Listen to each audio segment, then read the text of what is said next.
vês, naranja, faixa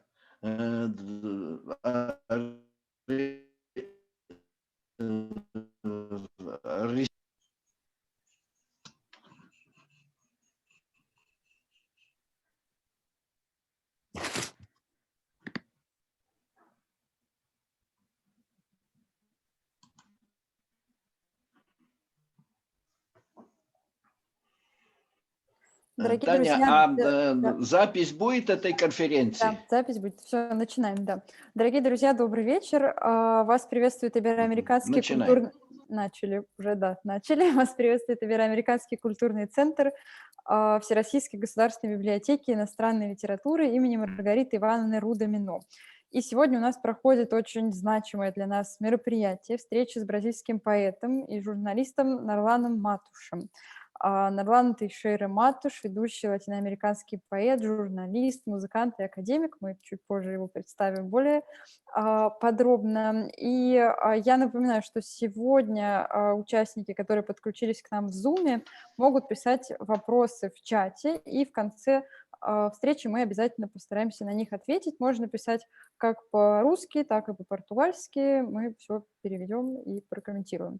Então, agora eu vou falar português. Bom dia, boa tarde, boa noite a todos. Somos o Centro Cultural Ibero-Americano da Biblioteca de Literatura Estrangeira em Moscou, na Rússia. E hoje conosco está Narlan Matos. Narlan Matos é dos poetas latino-americanos emergentes mais traduzidos do mundo hoje. E, Narlan, eu queria dizer muito obrigada e muito bom dia. Acho que para você é bom dia. E agora eu vou passar a palavra a Andrei Andreevich Silin. Andrei Andreevich vai fazer uma apresentação. E então, Andrei Andreevich, muito obrigada também. E, por favor. Uhum. Boa noite a todos também. Muito boa noite, Tatiana. Muito bom dia, Narlan.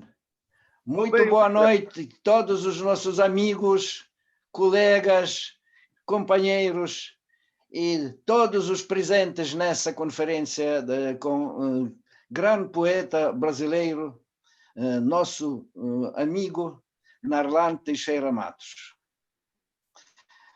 Sabem que já há muito, quando estudante, estive surpreendido com uma coisa muito boa, sabe? Que quando quase não tínhamos livros, não tínhamos manuais, e na antologia, numa antologia organizada e feita por patriarcas do idioma português na União Soviética, por professora catedrática Olga Konstantinovna Vassilieva Shved, minha orientadora científica do meu trabalho do diploma, e do meu primeiro professor da língua portuguesa, Anatoly Mikhailovich Gach, que pena é que agora esteja num hospital por motivo desse coronavírus, e queria, da vossa parte e da minha também, fazer votos da saúde para o nosso Anatólio, para que ele, dentro de pouco, possa estar conosco. Vamos aplaudir ao nosso professor Gach, Anatoly Mikhailovich. Aplausos já a ele. Andrei Andreevich, a propósito. Sim, essa é a antologia da literatura brasileira, portuguesa e brasileira dos séculos XIX e XX, organizada e feita por esses patriarcas.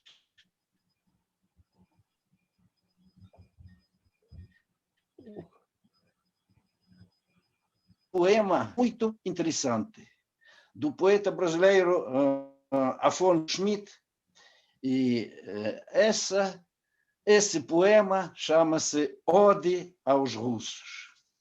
Nos Uróis, onde o abeto pulula, assenta o circunflexo de um pagode. No Cáucaso esfumado que se azula, furando o céu que dominar não pode. E nos Cárpatos, onde o sol coagula, inflora a neve que o tufão sacode. Passa-me o verso no trovão que o lula, e se destaca em louros minha ode. Mares e rios, lagos sais como cabelos, epífora das brancas altitudes e das planícies dos eternos gelos, rasgando pinheirais, enchendo açudes, abeberando bois, rolando pelos campos lavrados por atletas rudes. Ide, meu canto, para bendizê-los. As águas dizem, um soturno acento, toda a história dos déspotas passados. A sua voz do buzio morulento, nas fozes, conta aos mares. Чем? Ну, посмотрим, насколько хватит. Há muitos anos, nosso curso lembrava o balancé dos enforcados.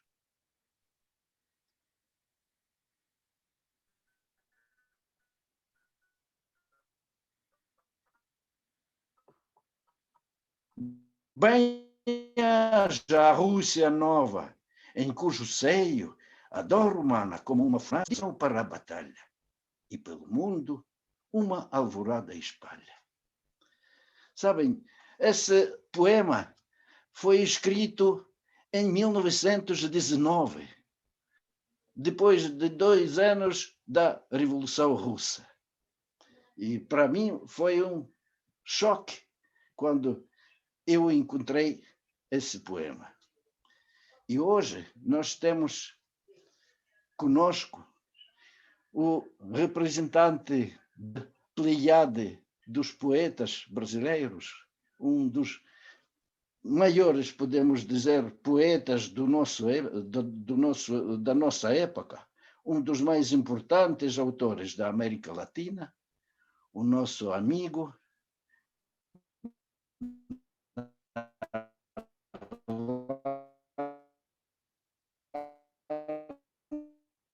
Teixeira Matos. Ele nasceu no município de Itaquara, no estado da Bahia, no Brasil, em 1975. Itaquara é um termo de origem tupi, que significa toca de pedra, através da junção de Ita, pedra, e Quara, toca. Este município está a 578 metros de altitude. Ele nasceu nesse pequeno município, mas agora vive nos Estados Unidos da América, em Washington, já há 17 anos, me parece, sim? É verdade? Verdade.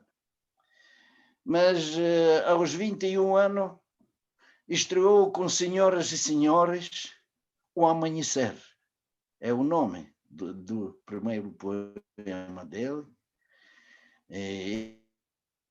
Esse poema, a literatura em 1997, e publicado pela Fundação Casa de Jorge Amado. E desse momento, podemos dizer, Narlan é considerado um dos mais importantes autores da América Latina. Em 2000, seu segundo livro, No Acampamento das Sombras. E esse livro lhe rendeu o Prêmio Xerox de Literatura Brasileira. Com isso, começa a sua escalada internacional. Em 2002, Narlan foi escolhido pelo Departamento de Estado dos Estados Unidos para representar o Brasil no International Writing Program, University of Iowa.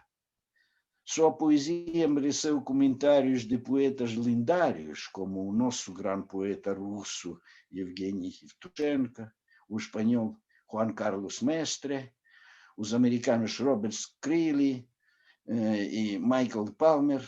Este se torna seu tradutor nos Estados Unidos da América. E do esloveno Tomás Salomão. Seu terceiro livro de poemas, Elegia ao Nosso Mundo, publicado pela editora Sete Letras, foi indicado ao Prémio Internacional por Telecom e lhe consagrou um lugar de nova vanguarda dentro da poesia latino-americana contemporânea.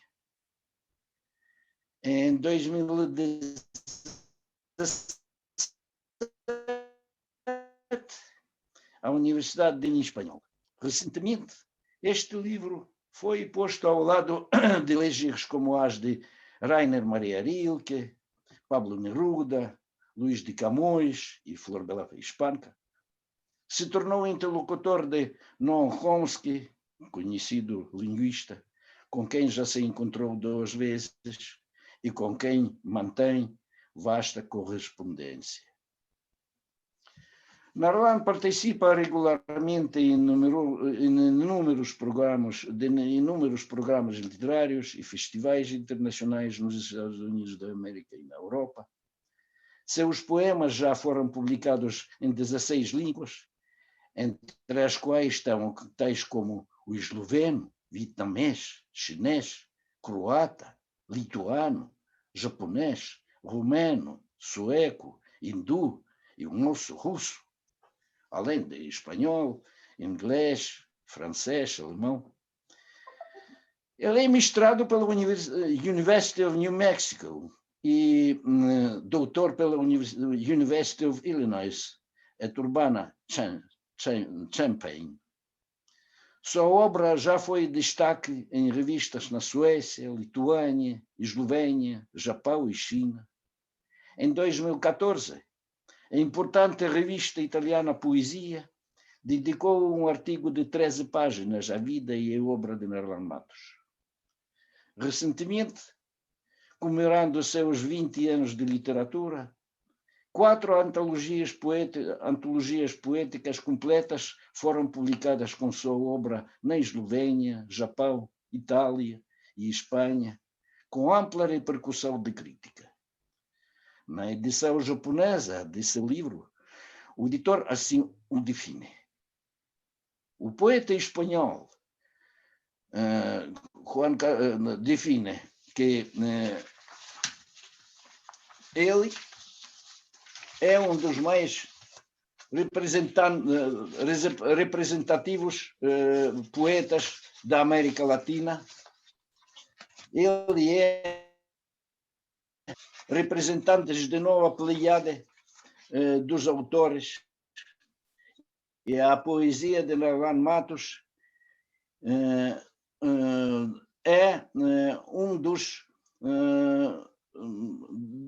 uma das poesias mais fenomenais da literatura. Uma das maiores virtudes da poesia de Narlan Matos é a sua capacidade de ouvir e de identificar os problemas mais profundos do nosso tempo, na arte e na crítica social. O vigor, a generosidade e a sabedoria da poesia de Narlan Matos conferem-lhe a categoria de poeta universal. Por isso, podemos dizer que nós estamos com grande poeta da literatura portuguesa e podemos dizer também e poesia brasileira. Seu terceiro livro de poemas, Elegia ao Novo Mundo, publicado pela editora Sete Letras, também é muito representativa em toda a América Latina. Narlan participa regularmente em inúmeros programas literários e festivais internacionais nos Estados Unidos e na América Latina. Recentemente, o seu livro Elegia ao Novo Mundo podemos dizer que tem podemos marca da sua poesia. Ele idealizou e liderou a primeira delegação de poetas americanos a visitar Cuba desde a Revolução Cubana, com poetas como Robert Hass, Claudia Killen, David John e vários outros. Sua turnê mundial 2017 passou por Itália, Cuba, Porto Rico, Costa Rica e Alemanha, obtendo vasta atenção de público e crítica. Em 2015, pela editora Penalux, seu quarto livro de poemas, Uma Laude, A Península e Teus Olhos Negros, saiu e com grande êxito. Em 2018, publicou Canto aos Homens de Boa Vontade, muito bem recebido por críticos internacionais como Andrei Codrescu e Anatoly Mikhailovich Gach. Teve um poema incluso na seleta antologia Os 100 Melhores Poemas dos Últimos 50 Anos, publicada na Eslovénia. Em 2019, saiu o seu sexto livro, Eu e Tu, Caminheiros dessa Vida, e foi indicado ao Prémio Internacional Oceanos, o maior da língua portuguesa hoje. A meu ver, a primeira estrofe do poema de Naralan expressa uma das ideias mais importantes da poesia dele. Quero ler essa poesia de Naralan. Um momentito. Onde está? Aqui está. Nas viagens que fiz antes, eu vagava sem rumo. Por isso conheço bem os pés dos caminhos. E depois de tanto dia, tanta noite, tanto tudo por detrás da cordilheira da vida, nada mais faz sentido, além da comunhão entre os homens. Hoje eu tentei fazer uma tradução ao russo. Não sei se é boa, mas quero apresentar a vocês. В моих скитаниях прежних без дорог, теперь я знаю хорошо, что это значит, и после стольких дней, ночей и всякого всего, прошедшего со мной по этой жизни, ничто не важно в ней, а лишь, что все мы были вместе. Com isso, eu só também queria ler o prefácio do seu poema de 2019, Eu e Tu, Caminheiros dessa Vida, que fez o nosso querido amigo e o nosso professor Anatoly Gach. Ele escreveu no prefácio: Meu grande amigo Naralan, aviso desde já que este não será um prefácio no uso habitual do termo. Será, talvez, uma saudação de outro caminheiro dessa vida que o destino tirou do Rio Grande do Sul em 1952 e deixou nesta imensa Rússia para caminhar pelas suas estradas.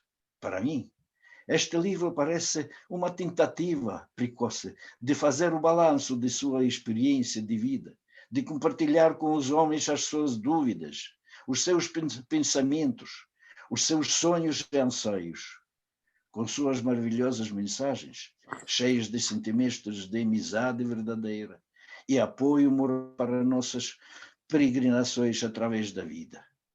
Tudo certo. Aliás, este é o destino de todos os poetas.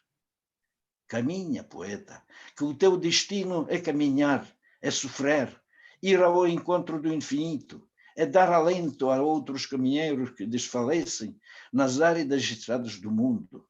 É semear versos que trazem esperança aos corações desiludidos. É difícil, sim, irmão, mas vale a pena. Para um professor de literatura brasileira, aqui no estrangeiro, na Rússia, estes poemas são uma fonte de inspiração, uma onda de belíssimas imagens poéticas em comparações, frutos de suas insônias mais longas noites de solidão, escritas neste nosso maravilhoso idioma. Milhares de caminheiros precisam de tua voz, do teu talento, do encantamento dos teus versos, que trazem esperança aos corações desiludidos.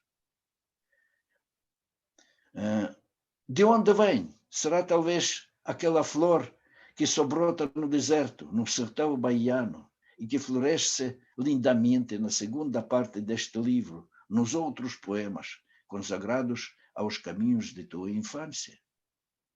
É onde possivelmente está escondido o segredo de tuas peregrinações. Faço votos que eu e tu, caminheiros desta vida, tenham uma feliz viagem pelas estradas ainda ignotas, ao encontro de leitores cujos corações permanecem sensíveis ao feitiço de tua fecunda poesia. Professor Anatoly Mikhailovich Gach, Universidade de São Petersburgo, Rússia. E com isso quero dar a palavra ao nosso amigo. Por favor, Narlan, com muito gosto, nós esperamos a tua entrada na nossa conferência, por favor.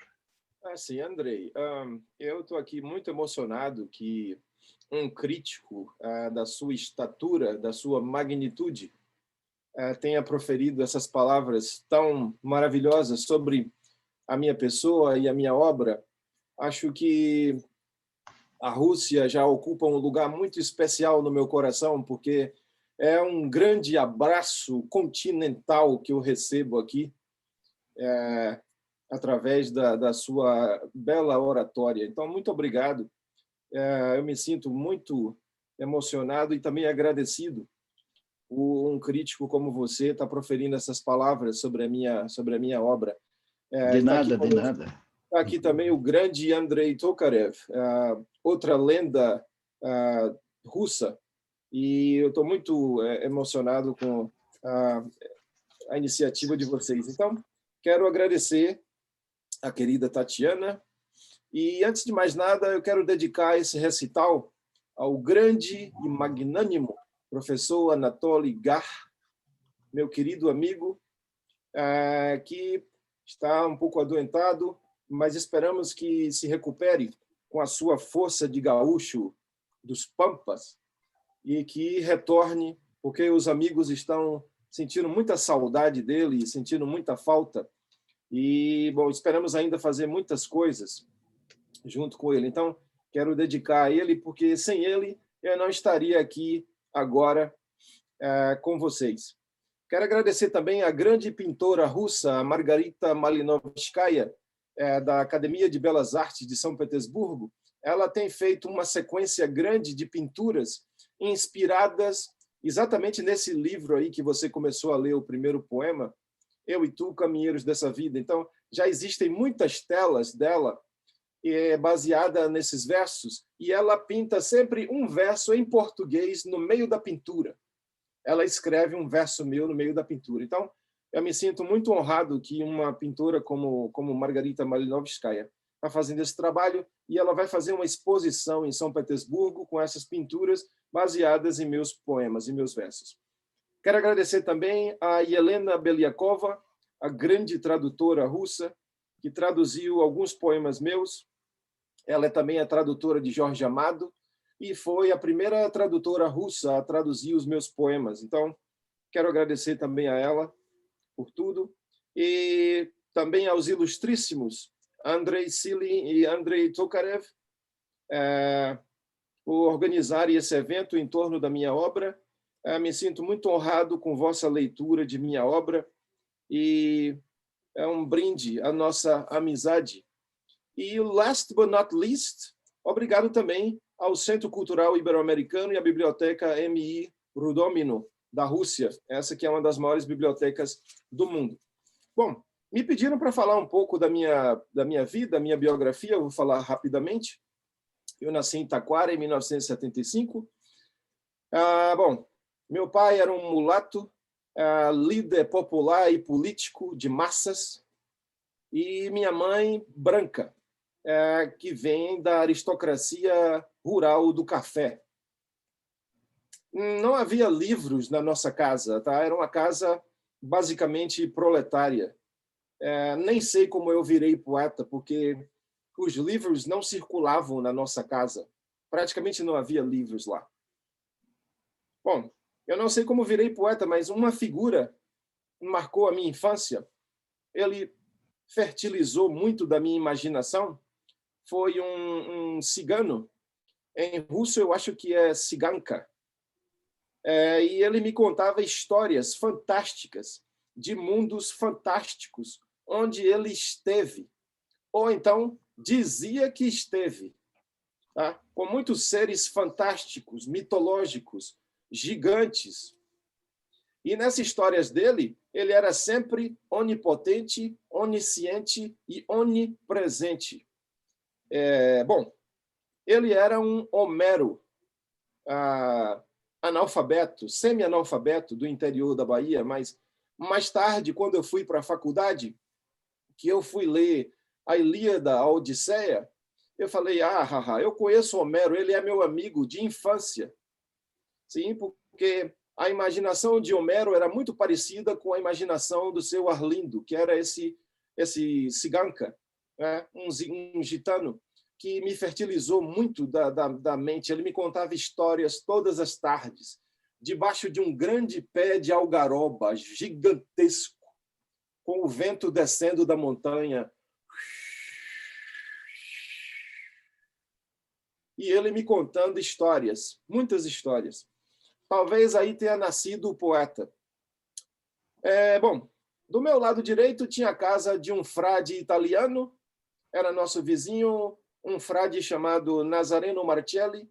Ele era talvez de Roma, e ele representa a cultura clássica na minha vida, porque ele morava bem do lado, e através dele eu comecei a conhecer a alta cultura europeia, latim, coisas assim, os cantos gregorianos, tudo que você puder imaginar, Schubert.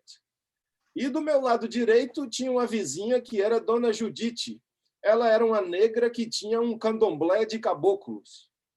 Então aí você tem duas correntes que talvez tenham ajudado a me formar como poeta. Uma da cultura clássica erudita e outra de Dona Judite com seu candomblé de caboclos. Tá? Desse encontro aí, talvez surja o poeta que venha a ser mais tarde. Bom, na minha infância eu era um capitão de areia, como diz o famoso romance de Jorge Amado. Eu era um capitão da areia e não gostava de livros. Os livros não faziam parte da minha infância. Eu sou um escritor muito estranho, porque eu nunca gostei de ler. Eu gostava de viver e gostava de jogar bola com os meus amigos. Às vezes, porque também fui muito doente, extremamente doente, e eu era tão doente que, aos 7 anos de idade, eu, meu pai e minha mãe, nós fomos morar dentro de um hospital. Meus pais se mudaram para um hospital comigo e passamos a morar lá. Eles cuidavam de mim, porque eu tinha uma febre que não passava por nada nesse mundo. Tá? E nós ficamos lá muito tempo. Depois eu fui morar na casa do meu avô e a minha mãe ficou por lá também. Eu chegava a tomar, com 7 anos de idade, eu chegava a tomar 18 remédios por dia. 18 remédios por dia. Tá? Se eu estou vivo, é um milagre. Eu acredito em milagres. Tá? Minha vida é um milagre. Bom, passei a adolescência no casarão de meu pai, que tem 25 portas. Foi de um coronel da Guarda Nacional. Foi uma adolescência muito solitária e triste. Eu quase não saía do meu quarto. É um casarão colonial. Quando eu fui na Lituânia e eu dormi em uma dacha, do período pré-revolucionário, me colocaram lá. Foi uma experiência emocionante, porque tinha um grande pé de salgueiro, uma árvore, e o vento soprava de noite, aquele vento frio do leste europeu, e parecia que eu estava na casa de meu pai, porque a casa de meu pai tem um estilo parecido com aquela Dacia que me colocaram para dormir lá na Lituânia. E, bom, aos 17 anos eu segui para Salvador, onde fui estudar. Aos 20 anos eu ganhei meu primeiro prêmio literário da Fundação Casa de Jorge Amado. E ele me mandou uma carta parabenizando por isso. Aí começou minha vida. Bom, eu sou um dos escritores da Fundação Casa de Jorge Amado. Agora eu vou ler alguns poemas para vocês, depois aí dessa breve informação, tá? Eu vou começar com um poema. Bom, eu vou tentar rapidamente dar para vocês uma leitura de poemas que mostram tendências da minha poesia, tá? Eu trabalho muitas palmas poéticas, mas eu escolhi algumas que talvez sejam as mais representativas. Espero que vocês gostem. Esse poema se chama América.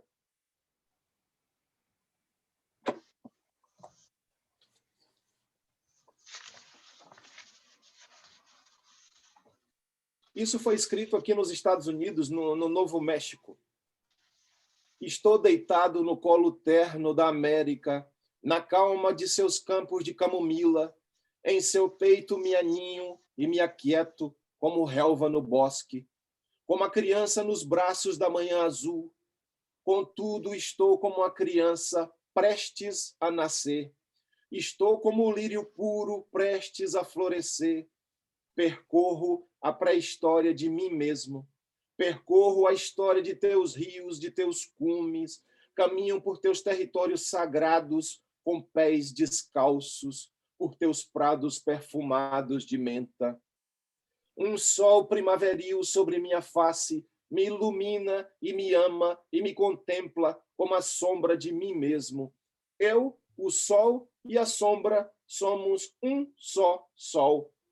Ponho meu ouvido rente ao leito da América e escuto. Ouço o seu peito batendo, suas vozes falando. Ouço antigas canções esquecidas ainda soando na paisagem de malmiqueres suaves e azaleias, margeadas de margaridas amarelas. Na paisagem de erva doce, tudo é doce. Caminho sob o orvalho calmo que me toca e me guia pela premissa azul, por entre as cores do cenário onde ardo e vislumbro teu sorriso de bruma e névoa na face de tuas violetas. América, de ti emanam aromas de cerejas e de peras maduras na brisa de agosto e setembro. América, teu hálito fresco exalando manhãs ensolaradas, são nascentes de rios virgens despertando-os pelo amanhecer. Em Machu Picchu dorme o enigma de tuas pedras, no Novo México El Cóndor passa. Em El Salvador repousam os guerreiros de tua chama, na Nicarágua uma revolução espreita, na vastidão de tuas planícies me observas, com teus abutres, linces, corujas e escorpiões. Pássaros montanheses azuis turquesa sobre tuas árvores de mirra, teus petroglifos são vocabulários silentes e tatuam teu nome em tua carne sem te ferir. Tuas planícies planas, plenas de deuses ateus, por onde voam flechas envenenadas de sangue. Meus braços abertos, rente ao chão, sentem a carne da qual és feita. Meus braços nus, como a própria terra que sinto, te acariciam bem lentos, acariciam a terra da qual haverão de nascer um dia para sempre. Formigas passeiam nos limbos das flores, me cubro de flores silvestres que olham do prado e me ornam. Ponho um trevo sobre o meu peito ao sol. Ao longe é geométrica a cascavel diamante diante do mesmo sol. Me cubro com teu prado de flores e frutos e campos elíseos e vou dormir sobre o cobertor das estrelas. América, sem que tu saibas, beijo tuas mãos, alecrins silvestres e hortelã. América, sem que tu saibas, ergo um totem ao teu nome. América, sem que tu saibas, acaricio tua face de árvores e absinto, teus cactos coroados de flores róseas. América, sem que te peça, escrevo meu nome no grande abismo dos teus abismos. Desapareço por teus cânions, como um coiote desaparece ao longe no entardecer vermelho de lava. Observo teus pássaros passando forros sob a abóboda do firmamento. Em que se firmam teus pássaros, já que voam tão soltos? Suas asas são carenas, navegando o mesmo azul do mar. Em suas asas levam a pluma e o poema. A pluma com que escreverei o teu poema. Teus pássaros guardam segredos que não se sonha nem se vê. Teus pássaros são deuses leves, incomunicáveis. Teus pássaros são brisas invisíveis, por onde voam outros pássaros invisíveis. Outono. Observo os pássaros passando sobre mim e sobre a terra, onde me deito em meu ninho. Observo o lírio e o jasmim, livres da ira dos teus vulcões. Estão ambos, o lírio e o jasmim, deitados rentes ao meu lado direito, e como eu, te velam e contemplam calados, como ramalhetes de mirra, vigiando tuas noites e tuas constelações claras, como uma chuva de magma líquido, presa para sempre no céu. Tomo a forma de teus vales, tuas montanhas, tuas plantas e teus animais, e sou imenso como um continente ao vento do oceano. El Cóndor passa, deitado sobre teu colo, mirando o céu sem fim, observo que em mim nascem lírios e jasmins, como na terra que vejo, deitada em teu ventre, contemplo teus céus para sempre meus. E a vida que plana nos prados, onde bisões e lhamas marcham sós, contra os acidentes da escrita sobre suas peles, deitado em teu leito de quimeras e brisas e flores e pumas e prados e prantos, vejo povos lavrando tuas entranhas, como o fazendeiro zeloso lavra sua lavoura. Meu arado é minha palavra, minha lavoura é meu poema. Vejo sobre a era dos anos cidades perdidas e perdidas civilizações. Vejo o espírito de meus antepassados velando por mim no mistério, pairando por sob sua geografia, sobre os poentes, sobre tuas cavernas, onde vejo inscrições e desenhos. É com suas línguas de fogo que te falo, é com suas mãos de magma e silício que te escrevo esta carta, é com meus seus olhos de sol e feitiço que te vejo, é com seus pés coloridos que eu vago, é com suas narinas que eu respiro o azul, o verde, o gris, o vermelho, o rosa, o branco, o laranja e o fogo dos teus amanheceres. Ó América, estão em mim teus campos de braços abertos para o infinito e retornam sobre a forma de águias e condores e rios e cedros e álamos. Estão em mim teus desertos, por onde lobos em chama vermelhos fogem das presas do homem e da história. Estão em mim tuas nuvens de marfim, mais leves que o lince, em seus comboios lentos, como búfalos alimentados ao sol. Em teus rios claros, o céu é meu espelho. Esta noite te ofereço minha chama de filho, e tudo que é de mim em ti contemplo, o sol primaveril, a brisa de abril e o outubro sobre o deserto do Atacama. Esta noite te oferto esta lua prateada, clara e serena, navegando o lago azulado da noite chilena, das estâncias dos Andes, onde nunca pisei com meus pés. Esta noite te oferto meus filhos e a imortalidade do meu espírito.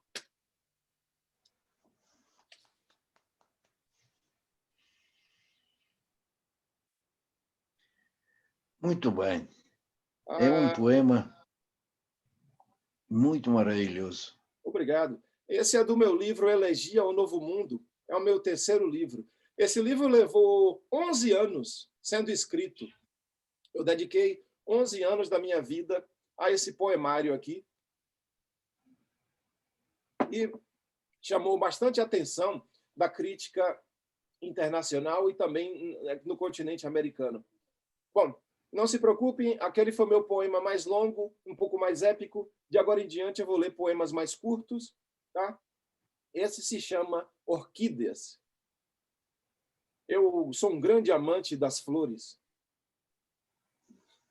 Amanhã, ao redor das orquídeas, desenha gesto, acorda cores, encanta as nuvens brancas e as faz rubras, amarelas, azuis. São sóbrias as orquídeas nesta manhã boreal. Iluminadas pelo sonho, são ainda mais formosas. As orquídeas são borboletas que não sabem voar. Nelas ecoa uma música pungente e suave, como a bruma leve ou o orvalho adormecido sobre o verde escuro das begônias. As orquídeas são o espelho onde a manhã se vê e se mira, acesas como estrelas recém-nascidas, vermelhas como papoulas ao entardecer de fevereiro de fogo e lava. Com seus abraços de infinito, acolhem geografias, barcos, sonhos e signos e desconhecidos alfabetos. Amanhã nasce das orquídeas.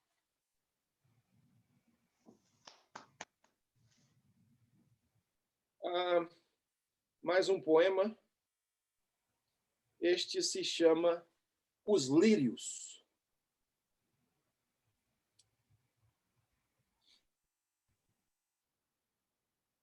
Eu passei um inverno inteiro, o meu primeiro inverno em Illinois, um inverno terrível, menos 27 abaixo de zero. Eu fui fazer meu doutorado lá e caía neve, mas que não acabava mais nunca. E eu passei o inverno inteiro observando os lírios que eu tinha dentro de casa. E esse poema surgiu disso. Lentos os lírios acontecem.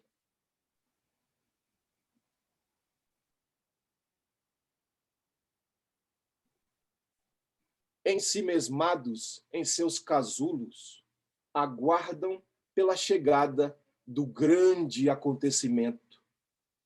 De repente, mas muito lentamente, explodem de dentro de si para se tornarem a si mesmos, mesmo já tendo sido a si mesmos desde sempre.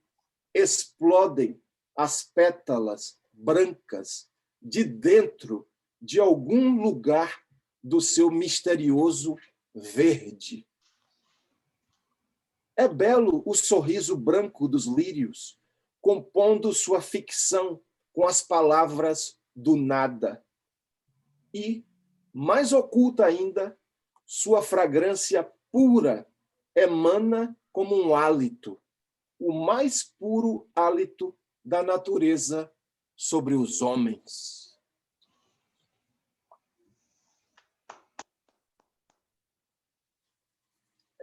Nesse mesmo inverno, eu observava muito as frutas, porque tudo era neve do lado de fora e estava me deixando louco.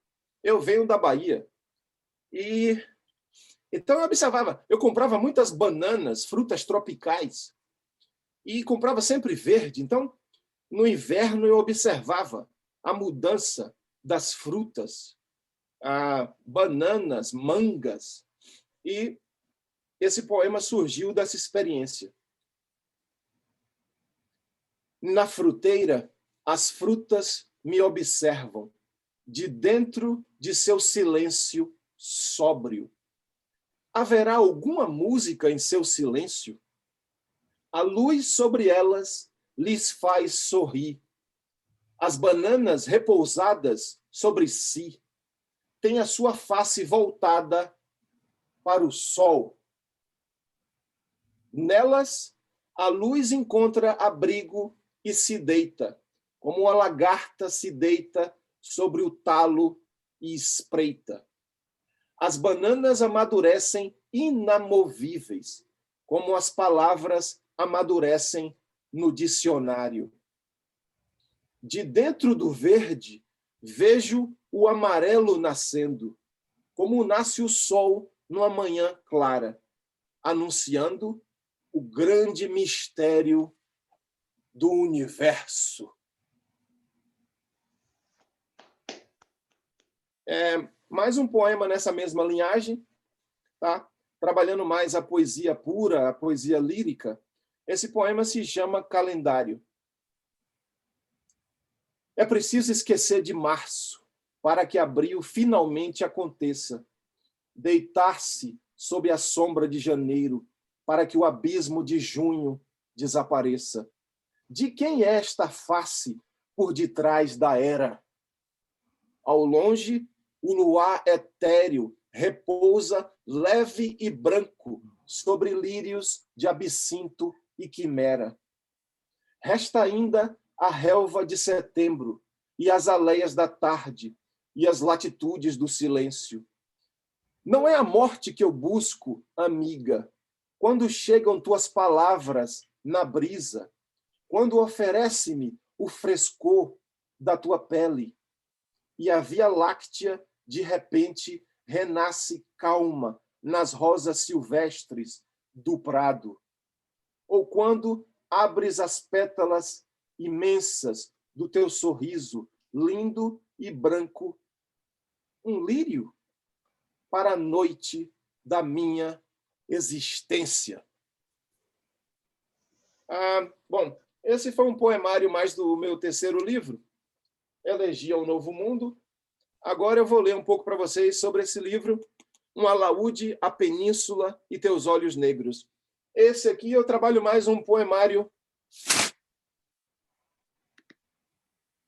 Esse livro aqui, eu trabalho mais um poemário latino-americano, também americano. Esse é um livro do continente americano. Esse é um livro em que eu trabalho mais a poesia ibérica, com ecos também do Mediterrâneo clássico. Se chama Um alaúde, a Península e Teus Olhos Negros. Eu vou mostrar aqui para vocês. Esse aqui já é um diálogo maior com a poesia da Europa.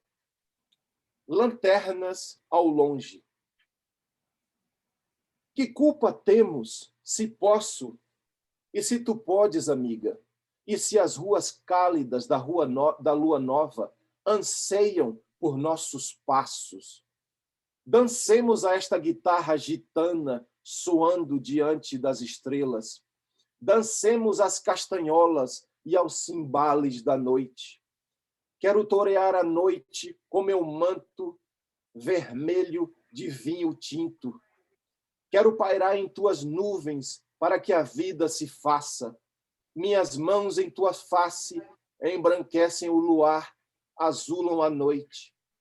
Desceremos por esta rua antiga que deságua no mar, e no cais do porto navegaremos sobre a areia pérola, observados pelos barcos que dormem calmos, pelos sinos da noite e pelas lanternas que, longe no mar, iluminam nossa beleza e a metafísica de nossas almas. Mais um poema desse livro se chama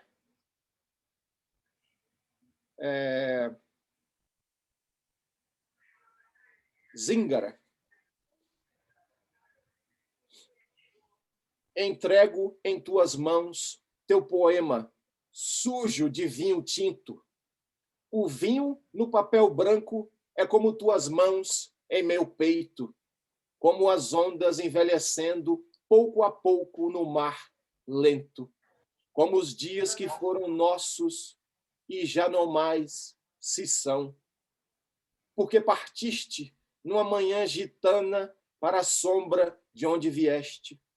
O vinho tinto sobre o papel branco é como tua nódoa em mim, como teu sorrir lindo, envelhecendo nas fotografias, como tua memória se olvidando pouco a pouco, como tuas voz rouca calando aos meus ouvidos, como teus beijos apodrecendo em minha boca.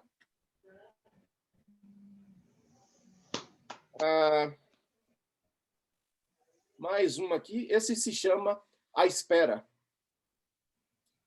Eu te esperei na encruzilhada onde a tarde ardia só, no regato do bosque antigo e nas sereias do porto, nas cartas que nem me escreveste e nem me enviaste, e nos nardos que as flores atiravam em minha sombra. Eu te esperei nos pássaros pretéritos que não passaram, nas nuvens que dormiam ao encanto de tua ausência, nas parras de uvas negras que nasceram no quintal e na praia deserta onde as ondas se cansaram de me ver. Eu te esperei no tédio do arco-íris e nas belas manhãs, nas luas que guardavam a entrada dos grandes desfiladeiros, nas cores fortes que junho pintava sobre o laranjal, na tristeza lilás que o outono semeava nas ruas de Lisboa. Eu te esperei nas melodias mortas do silêncio, nas sedas adamantinas tecidas por tantas areias manhãs. Eu te esperei, embora soubesse que tu não virias. Mais uma aqui. Esse se chama Arabescos.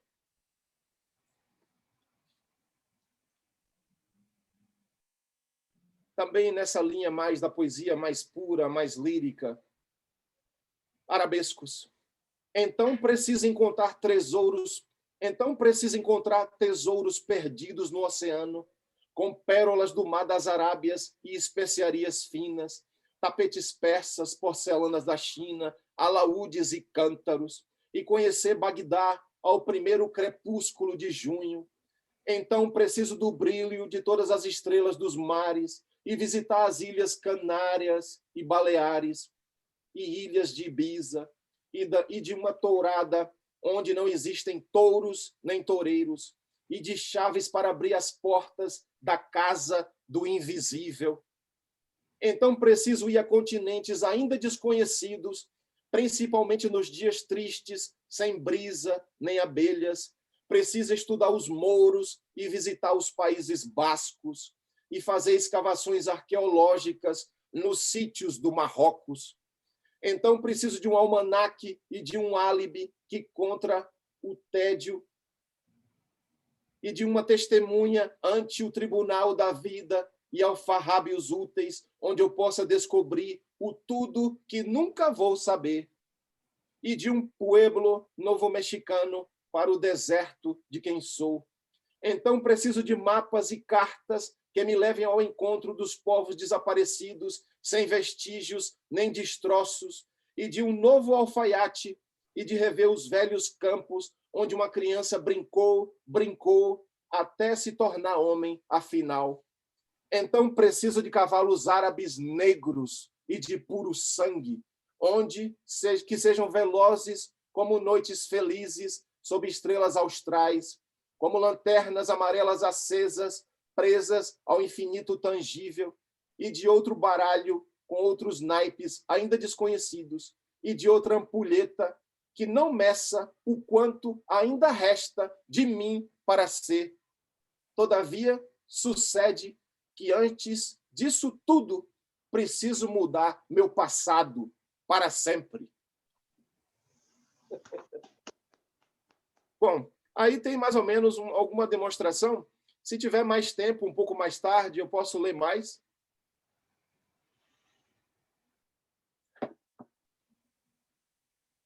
E de todas essas coletâneas de teus poemas, qual é a tua coletânea mais predileta, mais do teu coração? Do meu coração é sempre o próximo livro que ainda não foi publicado. Mas quando será publicado? grupo favorito é sempre o próximo. Ele está aqui em algum lugar ainda, mas são alfarrábios. O novo livro deve sair, se não sair nesse ano agora, no final, deve sair no início do próximo ano. Com que título? Não tem título ainda.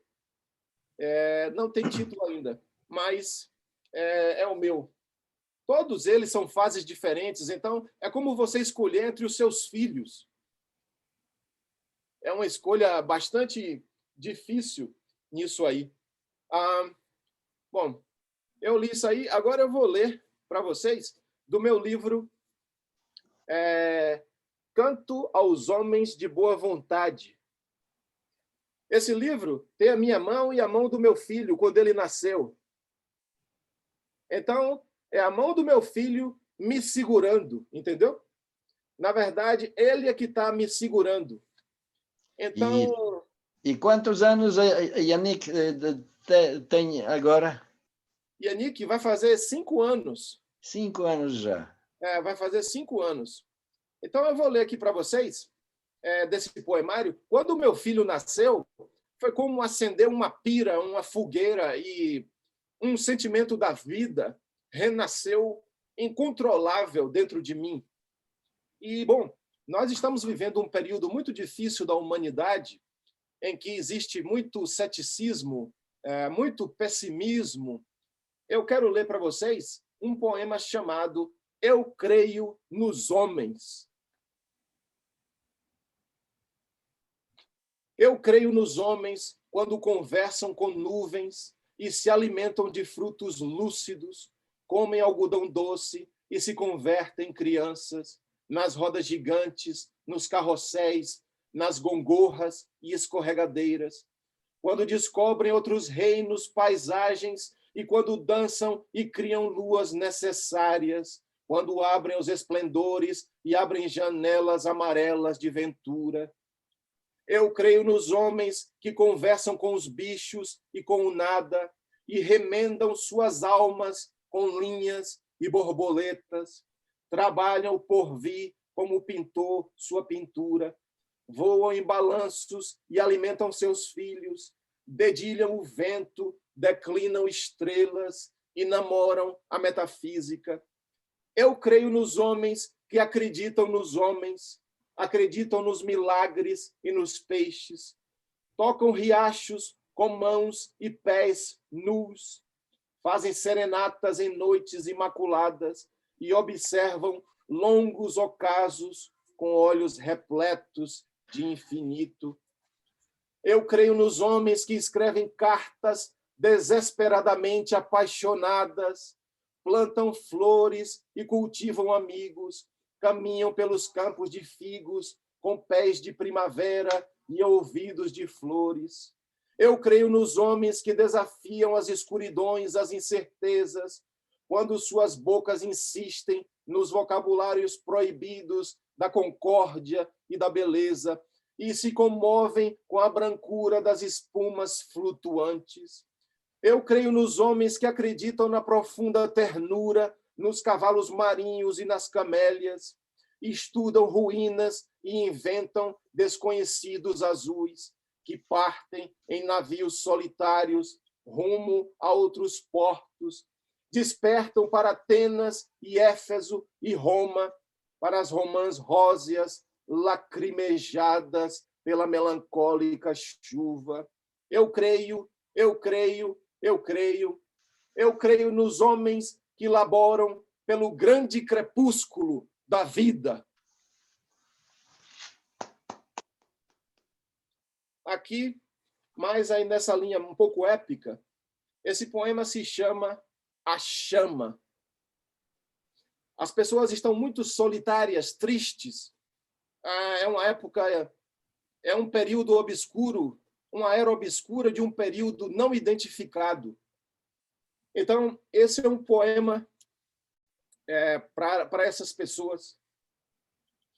A noite é fria, meu amigo, os mapas morreram, amputaram o silêncio. Senta aqui do meu lado e ouve o que te digo. Me conta tua vida, me diz teu indizível. compartilharemos nossas cicatrizes e alegrias. Juntos, construamos uma quimera, um abrigo. Amigo, a noite é fria e escura, mas acendamos um cigarro, uma lanterna, que a vida é breve, mas a morte é eterna. Para iluminar a noite e aquecer nossos corpos frágeis e nossas almas fatigadas de mentiras, dá-me um pouco da chama que tu carregas, que todo homem comum carrega dentro de si, e com a minha acenderemos uma fogueira. Falo dessa coisa que arde na alma dos homens de boa vontade. E para te dizer a verdade, não me acho bom, mas amo as estrelas, as ondas do mar, e converso com a brisa leve de abril. Compartilho contigo a imensa fraternidade que carrego no peito desde menino, e quero dividir o brilho do sol amanhã cedo, que meu filho cresça fiel e forte à primavera. Amigo, a noite avança contra nós, de nada adianta desistir, de nada adianta o suicídio, de nada adianta cair à beira da estrada, cruzar os braços e enforcar o horizonte. Não somos pedras e nem deuses gregos, somos apenas gente, somos homens. E a vida é outro nome para seguir em frente. A noite é a escuridão e ave de rapina. Senta aqui perto, meu amigo, que a noite é noite ao redor do novo século. É noite. E é mais noite ainda quando ninguém está contigo.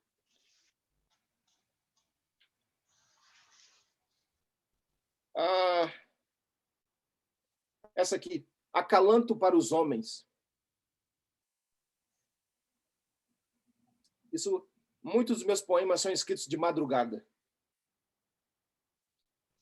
Uma estranha esperança me faz companhia, à noite em meio.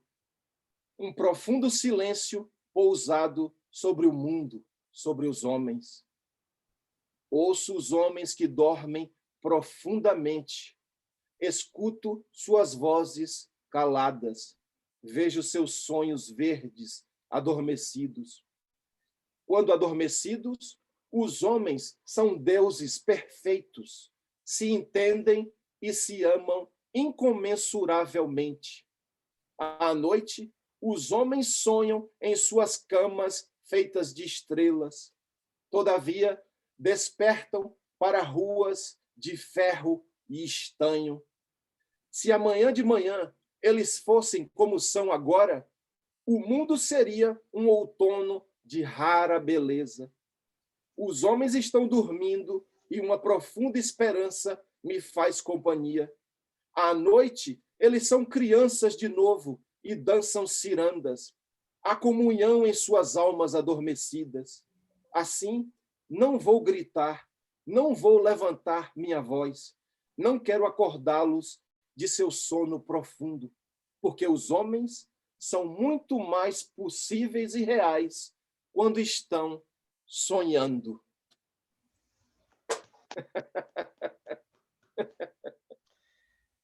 Yannick já sabe recitar os teus versos? Outro dia ele me surpreendeu. Da parte dos meus poemas épicos, quando eu começo a escrever, eu falo alto dentro de casa.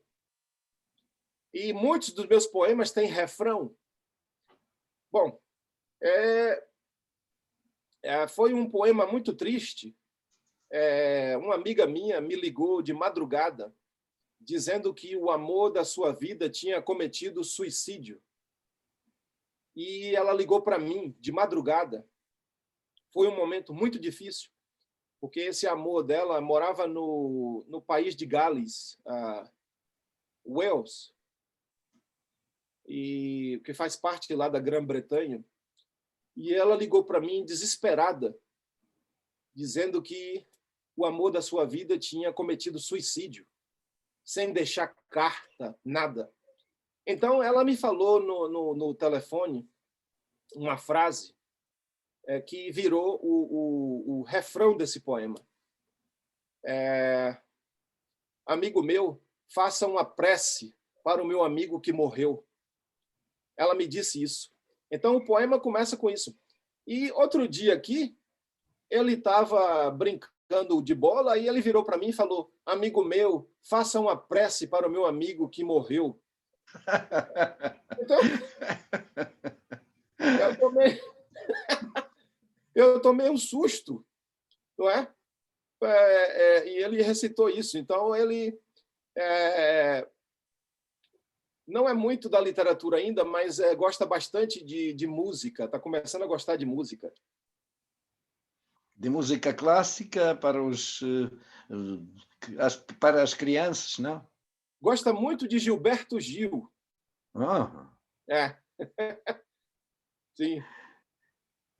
Então, está aqui Andrei Tokarev também, não é? Sim, Andrei Tokarev está aqui conosco. Queria fazer alguma pergunta, Andrei? Parece que não tenho a oportunidade para fazer perguntas, porque é o mestre que fala. Claro.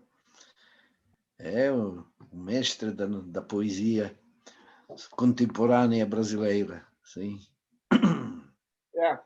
Bom, eu vou ver mais um poema aqui.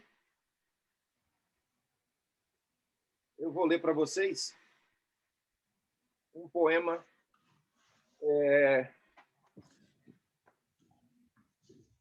de uma linha. Bom, eu também trabalho a religiosidade.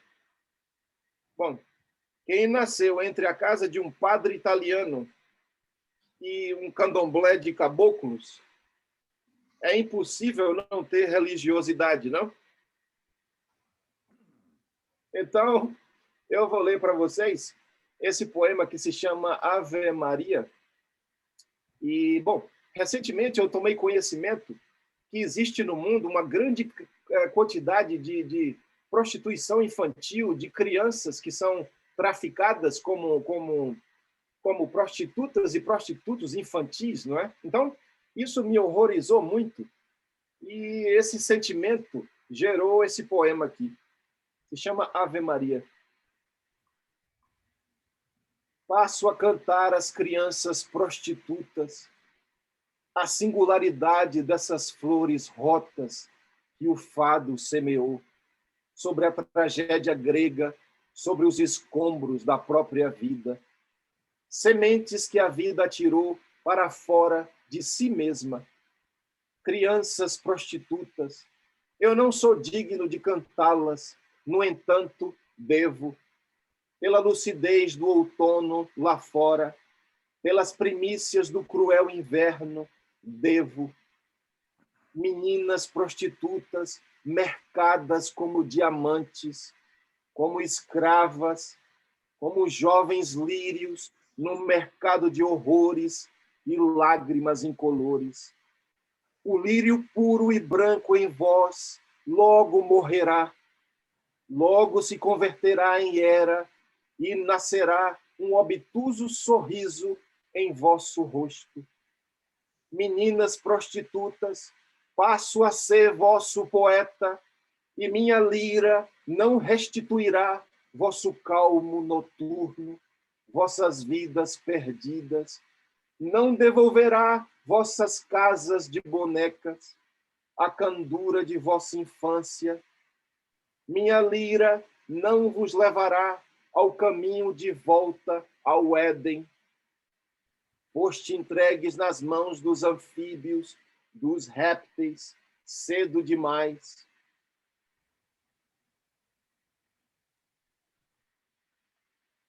Meninas prostitutas, tão claras quanto o primeiro arrebol, o primeiro ósculo, a primeira carícia, o primeiro momento, vieram das mãos, da boca raivosa da desventura, puras quanto a música das águas e já convertidas em silêncio, jovens quanto papoulas na primavera e já convertidas em pântano. Me sento a vosso lado, onde quer que estejais, e canto nas esquinas, nas docas, nas zonas infectas do submundo escuro, onde os deuses ateus semeiam dor, abandono, carne putrefata. E acendo este poema, esta lanterna de palavras. Meninas prostitutas, traficadas de estupro em estupro, de violência em violência, de senhor em senhor, de amo em amo, sem amor, protegidas ao longe pela grandeza de cruz em cruz. Se extingue um pouco de vossa candura todos os dias. Maria Madalena, a esposa de Jesus, padroeira das prostitutas, vela por vós, noite após noite, coito após coito, vos aguarda com alegria nos céus, nos céus, nos céus, e serei recebidas com louvor, com trombetas, com cimbales, por Maria, a mãe de Deus. E a propósito, como é a família de imigrantes brasileiros nos Estados Unidos da América? É grande? Sim, há muitos imigrantes brasileiros por aqui, sobretudo na Flórida, Miami, Orlando, Nova York, Boston, também tem muitos. São as 3 maiores comunidades. Mas há uma comunidade grande aqui de brasileiros dos Estados Unidos. Mas em Washington não é grande. Como? Em Washington não é grande. Não. Aqui é uma das menores. Eu conheço pouquíssimos brasileiros por aqui. Bom, não é uma cidade muito turística, não nesse sentido assim de como Nova York ou Miami ou Orlando. Os brasileiros gostam muito desses lugares, né? Que parecem um pouco mais com o Rio. Sim, com outro clima, porque o clima de Washington é bastante diferente. Sim. Você já está acostumado ao clima de Washington? Não, todo inverno. Bom, quando entra o inverno aqui, eu começo a vestir o que eu chamo as minhas camisas de Jorge Amado. Então, Jorge Amado tinha camisas com cores muito fortes, não com cores muito fortes. Então, quando entra o inverno, eu coloco minhas camisas tropicais, com flores, com muitas cores, porque acho que para manter a minha sanidade mental um pouco, viu? Então, me visto dessa forma e agora eu começo a ficar um pouco mais feliz, porque já estamos em fevereiro. Fevereiro é carnaval, não? Então, às vezes eu faço um carnaval aqui em casa. Agora, esse ano não pode, mas nos anos passados eu organizava um carnaval, chamava alguns amigos. Eu tenho cachaça, eu tenho rapadura, eu tenho farofa. Eu faço uma feijoada improvisada, eu chamo de feijoada americana.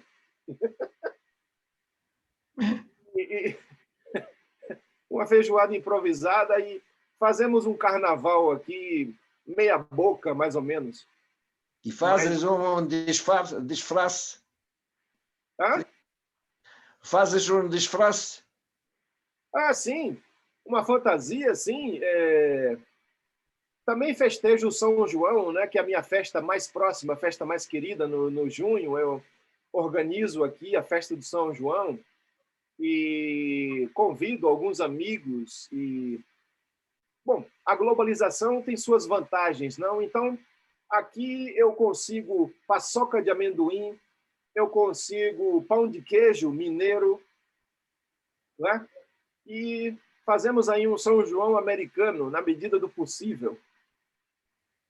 E, bom, boto os americanos para dançar forró.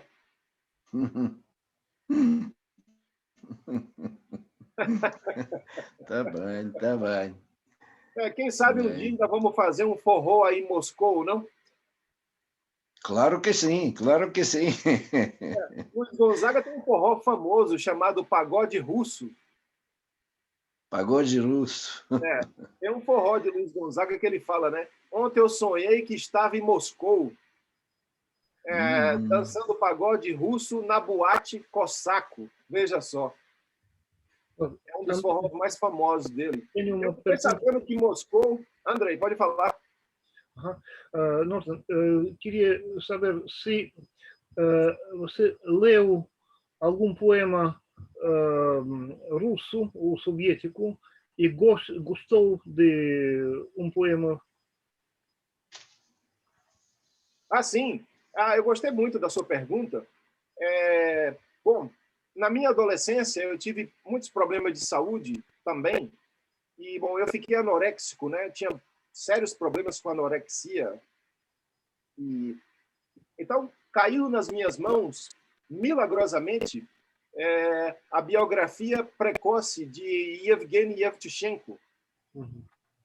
Então, Yevtushenko foi o primeiro poeta russo que eu conheci. Um amigo me deu a biografia precoce dele de presente. E, olha, aquela biografia foi um marco na minha vida. Porque Yevtushenko chegou com aquela força dele, aquele caráter forte, né? E ele me influenciou muito. A partir da biografia dele, eu conheci a poesia dele.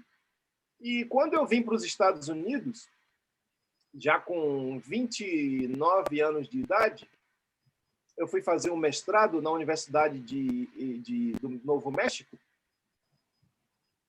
Eu conheci um jornalista que tinha o e-mail de Yevtushenko. Outra vez, Yevtushenko aparece no meu destino, no meu caminho. O jornalista tinha o contato dele. Então, Yevtushenko era o meu herói da minha ali pós-adolescência por ali, né? Então eu descobri. Então eu falei, eu vou escrever para ele. E escrevi para ele. Escrevi para ele um e-mail, mas aí a jornalista me falou, olha, as chances dele responder a isso aí vão ser muito pequenas. Ele é muito reservado, né? Mas você pode tentar. Eu falei, eu vou tentar. Eu escrevi para ele. E em questão de horas ele me respondeu de volta. E no e-mail que eu escrevi para ele, eu contei sobre o impacto que a biografia dele e a poesia dele tinha tido na minha adolescência e que, de certa forma, me ajudaram a reconduzir de volta à vida. Porque eu ia morrer, eu estava pesando como 50 quilos. Tá? Eu peso mais de 100 quilos. Eu estava pesando 50 quilos. Tinha perdido metade da minha massa corpórea. Então eu contei tudo isso, como ele me deu força para... E ele me escreveu de volta. E eu falei para ele que eu tinha me tornado poeta também por influência dele. Então ele me escreveu de volta e disse, essa história sua partiu meu coração. Me mande sua poesia que eu quero conhecer. E eu mandei a poesia para ele. Eu tinha umas traduções, algumas coisas, eu mandei. E olha aqui, depois de muito tempo, ele me escreveu essa mensagem aqui, que eu coloquei numa moldura. Ele me escreveu num sábado, 3 de dezembro de 2005, 23 horas e 8 minutos. Olha aqui, porque ele demorou muito, né, para dizer o que achava dos meus poemas, e eu comecei com uma ansiedade incontrolável. Eu estava com ansiedade fora de controle, como eu poderia comer um copo desse aqui de ansiedade. Aí ele escreveu para mim, falando, olha aqui, querido Narlan, não tenha raiva de mim e não pense que eu sou completamente indiferente aos outros. Eu estou muito sobrecarregado com um trabalho gigante de uma antologia de 10 séculos de poesia russa, do século XI ao século XXI. São 3 volumes de 1000 páginas cada um. Aí ele escreveu em espanhol, eu vuelvo louco trabalhando como um camelo. Como estou louco trabalhando como um camelo, com arranha-céus nas minhas costas. Não pude concentrar muito agora, porque toda a minha atenção está voltada para essa antologia e a minha cabeça está sobrecarregada. Me perdoe, mas eu te bendigo, eu te abençoo. Tu és o poeta nato, não só pelos teus versos, mas pelo teu caráter. Olha aqui, ó. Tu és o poeta, te bendigo, tu és o poeta nato não só pelos teus versos, mas pelo teu caráter. Manda-me o teu endereço, que eu vou te mandar meu último livro, em inglês. Mas eu cometi um erro grave. Eu mandei para ele o endereço de onde eu morava. Tá? E até o momento que eu tinha morado lá, o livro não tinha chegado. E Yevtushenko, se ele dissesse uma coisa, ele fazia, ele tinha palavra. Certamente ele mandou e o correio devolveu para ele, porque eu não estava mais morando lá. E ele assina aqui, ó. Teu irmão, o hermano, Eugênio Yevtushenko. Então, a Rússia sempre teve uma participação forte na minha vida. E Yevtushenko, a partir de Yevtushenko, eu conheci Mayakovsky. A partir daí, eu conheci Vladimir Mayakovsky e a bandeira rubra da poesia soviética. E Mayakovsky teve uma influência muito grande na minha vida, na minha linguagem, tudo também. O próprio Dostoiévski, eu tenho uma admiração. Olha aqui, ó. Veja só. Esse livro, ele é de 2017. Esse livro saiu em 2017. Não tem, 2017. Olha aqui, ó. Veja só que curiosidade, que coisa curiosa. Olha aqui, ó. Olha a epígrafe desse livro. Saiu em 2017. Não acabarão nunca com o amor. Vladimir Mayakovsky. A beleza salvará o mundo. Fyodor Dostoiévski. Veja só. Esse livro aqui é o livro que misteriosamente, milagrosamente, chega até a Rússia, nas mãos de Yelena Beliakova, a tradutora de Jorge Amado. Uhum. De uma forma mágica. E ela leu, gostou muito, traduziu vários poemas e resolveu me apresentar a uma lenda chamada Anatoly Gar. Então, olha aí. Sim, eu sei que o esloveno Tomás Salamun declarou alguma vez sobre ti: Narlan Matos é um grande poeta, como Mayakovsky. Sim. Veja só isso, né? Então, Tomás foi um grande amigo meu. Ele me conheceu na Bahia quando eu levei os eslovenos para lá. Quando eu tinha 22 anos, eu levei a primeira delegação de escritores eslovenos que visitou o Brasil em 2000. Ninguém nem conhecia a Eslovênia no Brasil. Todo mundo achava que era Eslováquia. Uhum. E os eslovenos ficavam loucos da vida, né? Porque dizia, Eslovênia é uma coisa, Eslováquia é outra. Mas na cabeça dos brasileiros, Eslovênia e Eslováquia era a mesma coisa, mas enfim. E Tomás conheceu, nós fizemos um recital lá em Salvador e tudo, e ele sabia espanhol bem, e a partir daí ele leu meus poemas. Ele gostou muito dos meus poemas e me apresentou a vários poetas internacionais. E veja só, essa viagem dos eslovenos foi tão importante que, naquela época, em 2000, o Brasil não mantinha relações diplomáticas com a Eslovênia. Não havia uma embaixada da Eslovênia no Brasil e nem uma embaixada brasileira em Ljubljana.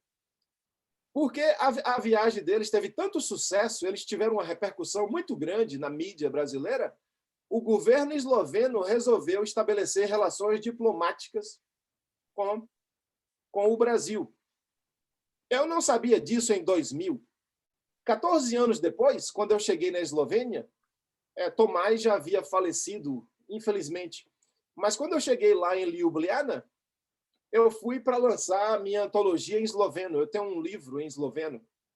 Então, eu fui para a Feira Nacional do Livro fazer uma tarde de autógrafos, recitais, e tinha muita gente, tinha umas 200 pessoas lá. Aí, na hora da conversa com os leitores, levantou uma mulher muito alta, muito elegante, bonita, e ela falou em inglês: "Você sabe quem eu sou?" Eu falei: "Não." Ela falou: "Eu sou a embaixadora da Eslovênia no Brasil. E eu estou aqui para lhe agradecer, porque a embaixada... Quem começou as relações culturais entre Brasil e Eslovênia foi você, com aquela delegação. Então, eu estou aqui para lhe agradecer, porque você foi o responsável por começar essas relações diplomáticas entre o Brasil e a Eslovênia." Então, a partir daí, daquela visita, foi que resolveram estabelecer essas relações diplomáticas. E veja bem, a embaixadora da Eslovênia no Brasil foi minha cicerone lá em Ljubljana. Mas a parte engraçada dessa história é que a embaixadora brasileira jamais apareceu. Eu jamais conheci a embaixadora brasileira na Ljubljana, mas a minha cicerone lá foi a embaixadora eslovena no Brasil. E aí começaram as relações culturais. Então, eu tenho grandes amigos na Eslovênia, é um país muito querido, não é? E, bom, aí um pouco da minha história com algumas repúblicas do leste europeu. Sim, a propósito, eu esqueci de dizer que recentemente Narlan foi professor na The George Washington University nos Estados Unidos, como doutor de filologia, verdade? Sim. E você dava curso da literatura brasileira, ok? Curso de língua e literatura brasileira. Várias universidades aqui. Eu trabalhei no Novo México, em Illinois, depois aqui na George Washington, sempre nesse ramo da literatura brasileira, não é? Uhum. Trabalhando isso aí. Então, agora eu vou ler mais um poema para vocês aqui. Se chama Civilizações Ágrafas. Esse aqui é da linha mais épica. Eu escrevo porque em 1476 d.C., os turcos otomanos tomaram Constantinopla e acabaram com o Império Romano. E porque a peste negra quase extinguiu os europeus da face da terra. E porque o rio Mississippi é o mesmo rio que corre onde eu nasci. E porque o Egito é um presente do Nilo. Eu escrevo porque Abraham Lincoln e Tupac Amaru existiram, e tenho provas claras disso. E porque Bartolomeu Dias cruzou o Cabo das Tormentas para que Portugal fosse feliz. E porque Vasco da Gama entregou uma carta do rei Dom Manuel I de Portugal ao Samorim de Calicut, explicando tudo. E porque em 1492 a América foi encontrada, antes de tudo, porque o homem inventou a escrita e o alfabeto latino. Eu escrevo porque Dylan Thomas cantava seus salmos para o homem, da mesma forma que o grande rei Salomão cantava os seus a Deus. Porque quando nasci, não havia data importante para celebrar, exceto no dia anterior, quando a Bastilha tombou. E porque o Chad é o coração morto da África, e porque Deus inventou Einstein para que Einstein inventasse Deus. Eu escrevo porque os árabes colonizaram a Europa arrogante e miserável, pagã como as chamas da Santa Inquisição, e porque Santo Agostinho era virtuoso, e porque Maurício de Nassau trouxe Franz Post para Nova Holanda e Nicolas Poussin pintou um quadro chamado A Peste em Ashdod, no ano de 1630, e porque milhares de escravos foram trazidos da África acorrentados nos navios mercantes, e porque Castro Alves escreveu Vozes da África em língua portuguesa. Eu escrevo porque hoje é segunda-feira e amanhã vou encontrá-la de novo e ver seu sorriso mais lindo que a face da primavera nos prados, e por isso ela estará sempre comigo com o céu verde em seus olhos, e porque descobri que uma parte dela é verdade e a outra parte escrevi eu mesmo, e porque quero visitar a Bolívia e a Venezuela, e porque os índios no continente americano estão ameaçados de extinção. Eu escrevo para me vingar do Tratado de Tordesilhas e da Malta dos 400 degredados, e para responder à Carta do Descobrimento, aos diários de Hernán Cortés, Francisco Pizarro e Cabeça de Vaca, e porque Cristóvão Colombo chegou até aqui, e porque Adão e Eva foram expulsos do Éden como eu. Eu escrevo porque o fim do verbo é o fim do mundo. E queria perguntar também se há nas obras tuas algum verso sobre a Rússia, não? Tem no livro novo. Tem no livro novo, mas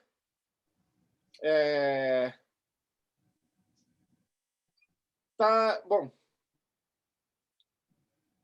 Minha esposa diz que eu sou anarquista porque os meus livros são escritos de uma maneira muito estranha, tem um pouco aqui, outro pouco lá em cima. E ela sempre me pergunta: o que é isso aqui? É um livro novo? Eu falei: acho que sim. Ela falou: quase que eu jogo no lixo agora, porque está misturado aqui com essas coisas. Mas eu tenho um verso que eu estou preparando sobre a Rússia. E, bom, acho que é um poema muito lindo, mas está em algum lugar desse livro novo, tá? E, bom, será bastante. E, bom, eu mostro quando sai. Mas és anarquista doméstico, não como Afonso Schmidt. Sim, bom, não sou anarquista, mas, bom, talvez eu seja somente um grande bagunceiro. Bagunceiro. Talvez eu faça muita bagunça, como... Mas eu tenho sorte que a minha esposa é alemã. Então, a vida para ela é como isso aqui, é bastante definida, não? Claro, como na Alemanha em geral. Para mim, a vida é como esse papel aqui, que vai tomando formas e mudando. Então, é um casamento perfeito, não? É uma ligação bastante estranha. Alemã e brasileiro na América, nos Estados Unidos da América. Sim, é verdade. Mas sim, olha, esse poema sobre a Rússia, eu quero que seja um poema lindíssimo. Como a Rússia... Olha, na verdade, eu achei que eu nem poderia me atrever a isso, porque, primeiro que eu fiquei, essa homenagem aqui, eu fiquei muito emocionado, profundamente emocionado, porque a Rússia, a mãe Rússia, não precisa de nenhum escritor de fora das suas fronteiras, porque ela tem tantos gênios da literatura, muitos, não é?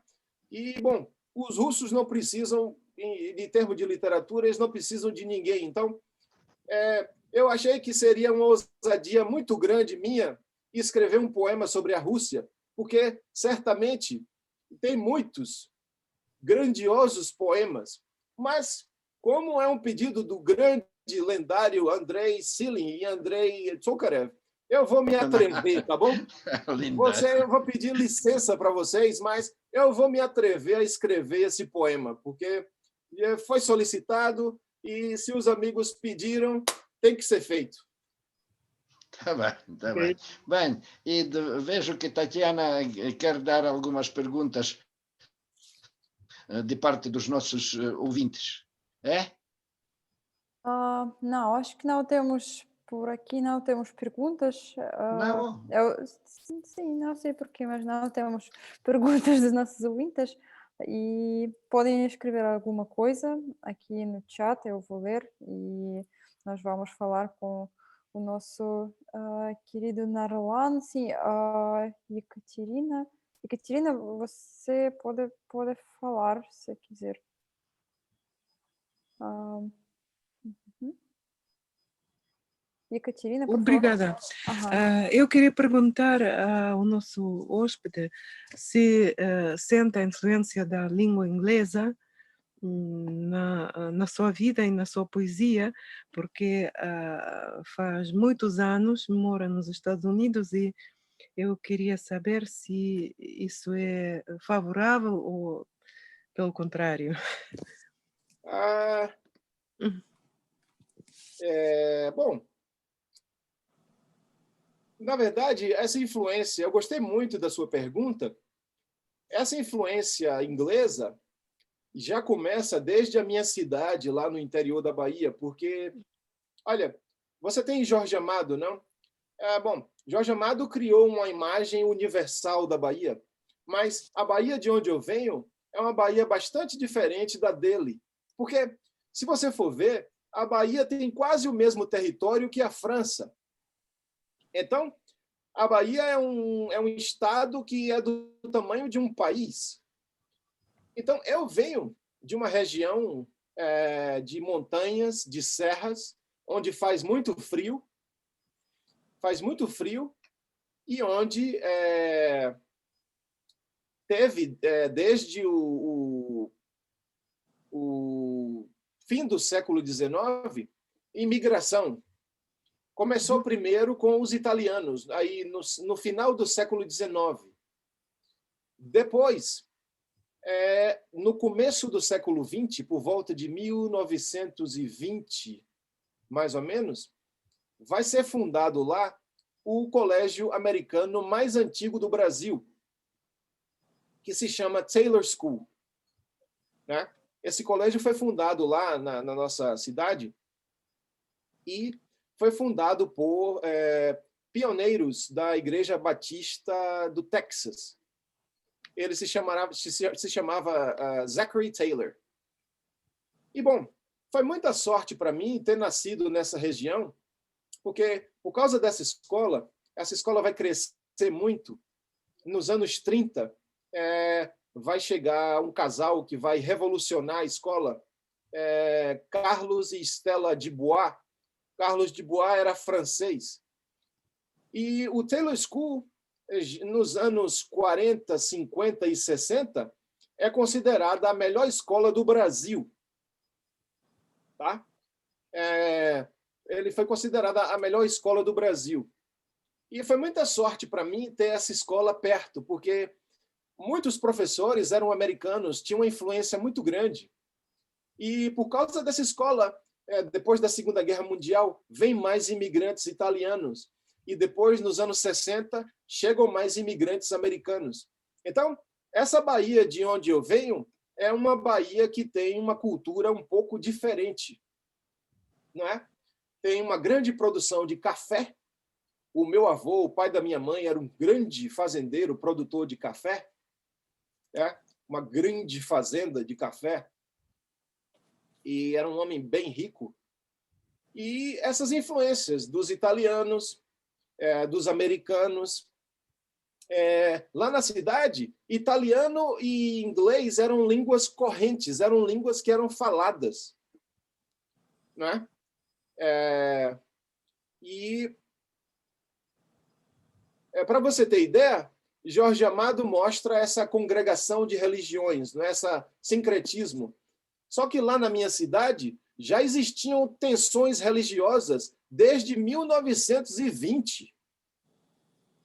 Já existiam sérias tensões religiosas entre católicos e batistas, por causa do colégio Taylor School.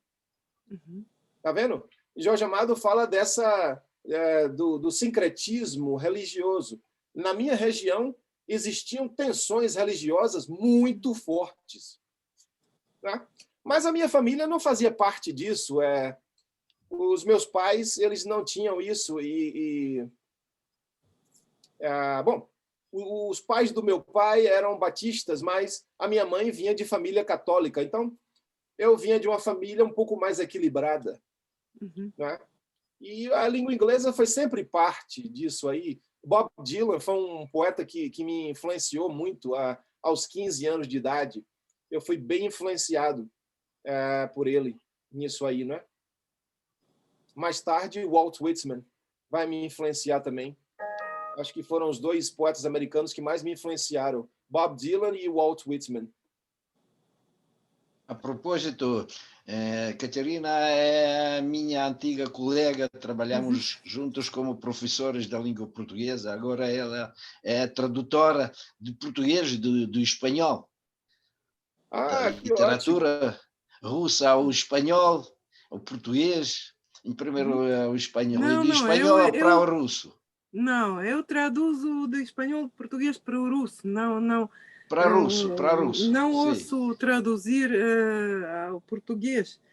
Então, mas o que eu queria perguntar é se não sobre a influência da literatura americana ou inglesa, mas a linguagem, a língua, é que se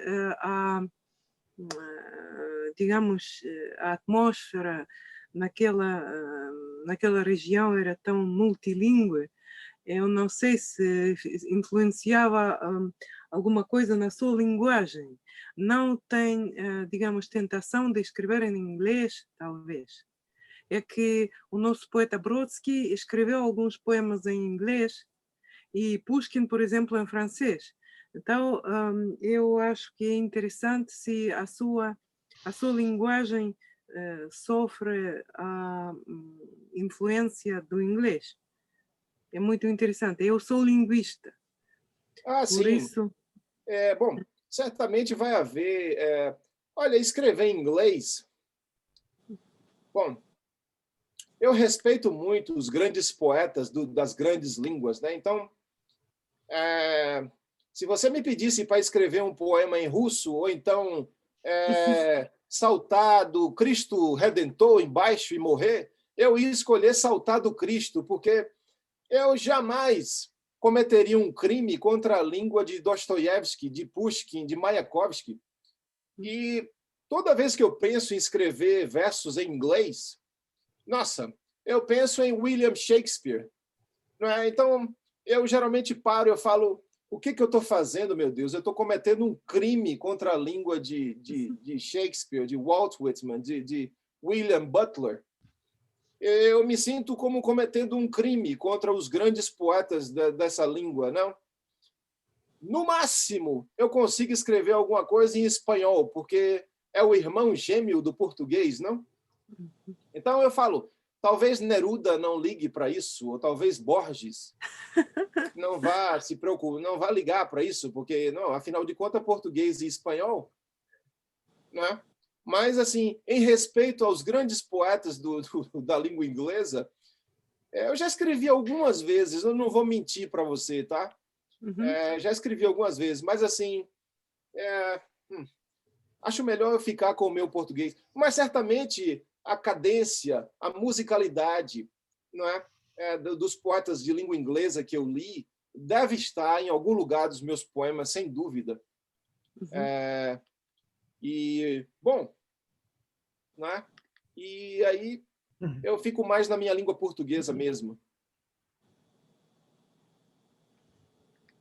Muito bem, mas não custa ficar na língua portuguesa. É que muitos russos que moram nos Estados Unidos perdem a língua russa. Falam uma mistura da língua russa com a língua inglesa. Há muitas coisas que eles não sabem como se chama em russo, porque moram há muitos anos lá. Sim. Olha aqui, ó. O cangaceiro está aqui atrás de mim, ó. Esse é Curisco. É um grande cangaceiro. E todos os dias ele me lembra que eu nasci no sertão da Bahia. Uhum. Então, deixa eu te mostrar aqui. Esse é um cartaz muito raro do filme Deus e o Diabo na Terra do Sol, Uhum. de Glauber Rocha. Uhum. Esse é um original. Então, eu coloquei esse cangaceiro aqui para toda vez que eu começar a achar que eu sou americano, Uhum. ele puxar a minha orelha e me acordar. Tá vendo? E aqui, ó, tem medo, porque ele está segurando um punhal grande, tremendo. Olha só o tamanho do punhal. Então, ele me assusta. E Uhum. então, ele me mantém... ele me mantém vivo, de alguma forma. Ah, sim, sim, a bandeira. E visita o Brasil a miúde, frequentemente? Geralmente sim. Uhum. Meu filho já faz aula. Nesse momento, meu filho está fazendo aula de português. Ele tem professora do Brasil, Aham. Yannick. E, bom, ele está aprendendo português. Eu sempre mantenho a cultura aqui em casa. Mas, sim, é um grande prazer falar contigo, Catarina. Eu gostaria de ter contato contigo, e-mail, qualquer coisa assim. Sim, eu posso escrever no chat? Ah, sim, pode escrever sim. Acho que tem Uhum. outra pergunta aqui, ó.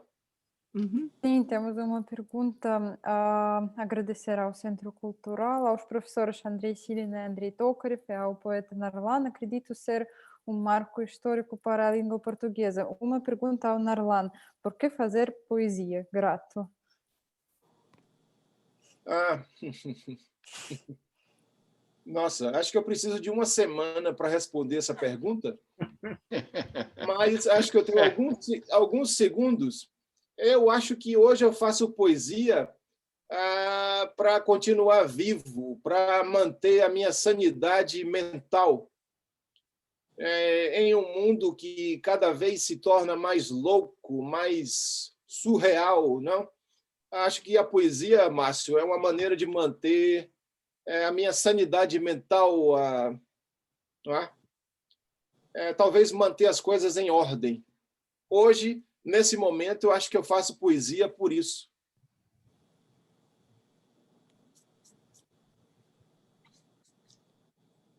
Há outras perguntas, não? Não temos outras perguntas. Então acho que podemos terminar agora. Muito obrigada, Narlan, e muito obrigada pela sua poesia lírica, pura, filosófica, e pelo seu interesse no nosso trabalho, no trabalho do nosso centro, e pela esta possibilidade de falar consigo, com um grande poeta e uma pessoa tão boa, tão inteligente, tão delicada, e foi um prazer. E foi um prazer falar consigo ontem e fazer piadas e tudo isso, e falar hoje, ouvir, é uma honra ouvir a sua poesia aqui hoje. E muito obrigada, Andrei Andreevich, professor da língua portuguesa, especialista em literatura brasileira. Muito obrigada pelo seu interesse no nosso trabalho também, e pela ótima apresentação e pelas estas perguntas ótimas. Muito obrigada. E com certeza também agradecemos muito a nosso querido Andrei Alexandrovich Tokarev, que tornou possível esta realização deste encontro, na verdade, e não só deste encontro, e também de muitos outros encontros do nosso centro. Muito obrigada. Imagina. Pode falar. Sim. Sim, pode falar, Narlan. Então, olha, hoje é um marco na minha vida.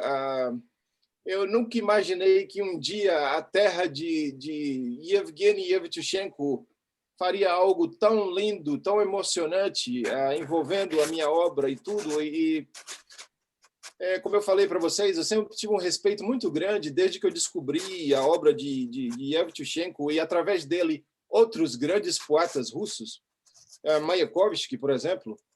E, olha, é um dos dias mais importantes da minha vida. Como o Márcio escreveu aqui, acredito ser um marco histórico para a língua portuguesa. Não é? Essa aproximação que fizemos aqui hoje, através da minha obra e tudo. E, bom, quero dizer que eu considero todos vocês amigos queridos. Tá? Não estou falando isso da boca para fora, mas já considero vocês meus queridos, amicíssimos meus. E quero dizer também que eu acho que Tatiana fala português melhor do que eu. Meu sonho é algum dia falar português tão bem quanto essa menina fala, tá? Acho que eu vou ser um poeta melhor no dia que eu falar o português que ela fala. E ela também tem a educação de uma lady, não? E muito obrigado por isso. E quero agradecer de novo à biblioteca, a Andrei, os dois, Celine e Tokarev, pela iniciativa, por tomarem essa iniciativa de me convidarem. Eu estava bastante nervoso, tá? Estava aqui bastante nervoso porque, nossa, e espero que vocês tenham gostado da minha poesia e espero que o meu nervosismo não tenha atrapalhado um pouco. E, bom, espero conhecê-los. Quem sabe um dia eu desça aí em Moscou e gostaria de tomar um vinho, qualquer coisa com vocês e conversar um pouco mais. Né? E junto com o nosso querido, o nosso mestre, o nosso originalíssimo Anatoly Gar, esperamos que se recupere logo e volte, porque a força dele, a alegria dele é muito boa, muito contagiante para nós. Tá? E muitíssimo obrigado. Muitíssimo obrigado. Espero conhecê-los pessoalmente. Só queria também dizer que, claro, Nerlan, que esse encontro não é o último.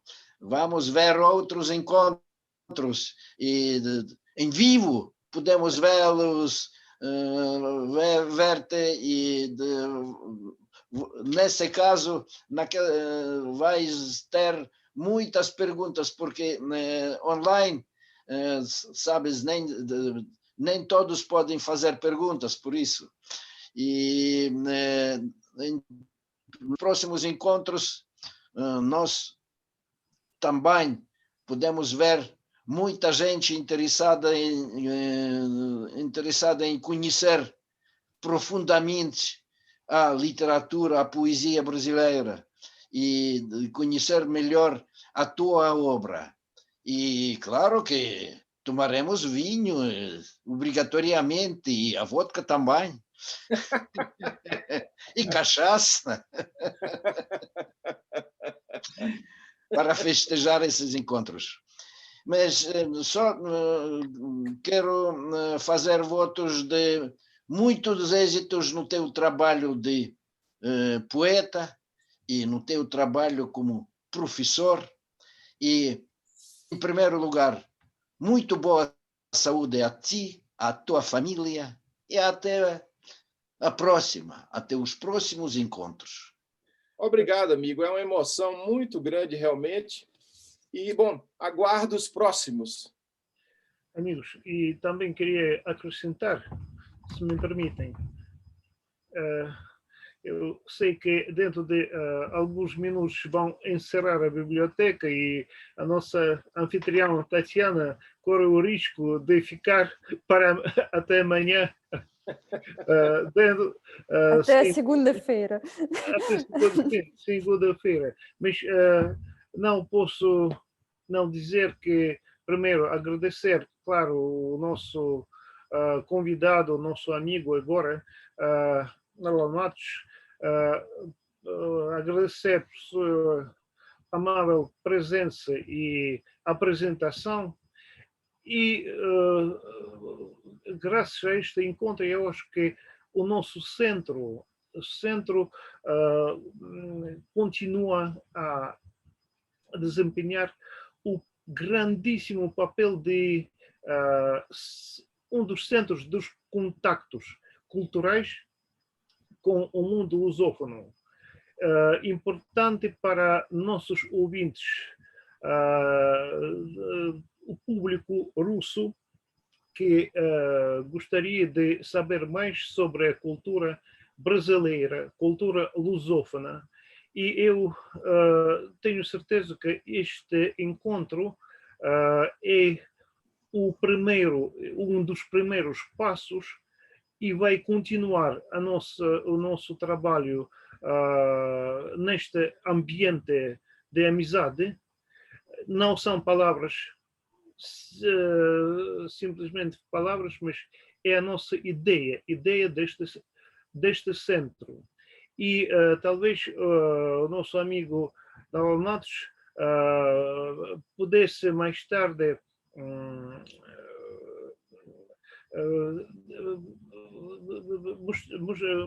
não só mostrar, mas indicar-nos outras pessoas, outros mestres da cultura brasileira. Assim nós iríamos ampliar nossos conhecimentos, ampliar nossos contactos, assim manter e ampliar nossa amizade. E vice-versa, eu gostaria de, através de ti, Matos, o público no Brasil, nos Estados Unidos, soubesse mais da cultura russa, da cultura nossa, porque a nossa cultura nada é pior, nada é menos conhecida e digna de ser conhecida no mundo. Tempo, Andrei. Sim, queria agradecer, sim, Andrei, a ti, por teu trabalho hoje. E, Nada. Sim, tu és também nosso anfitrião e graças a ti, teus conhecimentos também esta soirée tornou-se muito interessante e muito saudável. E, claro, a nossa amiga, nossa Tatiana, que é nossa anfitrião, obrigados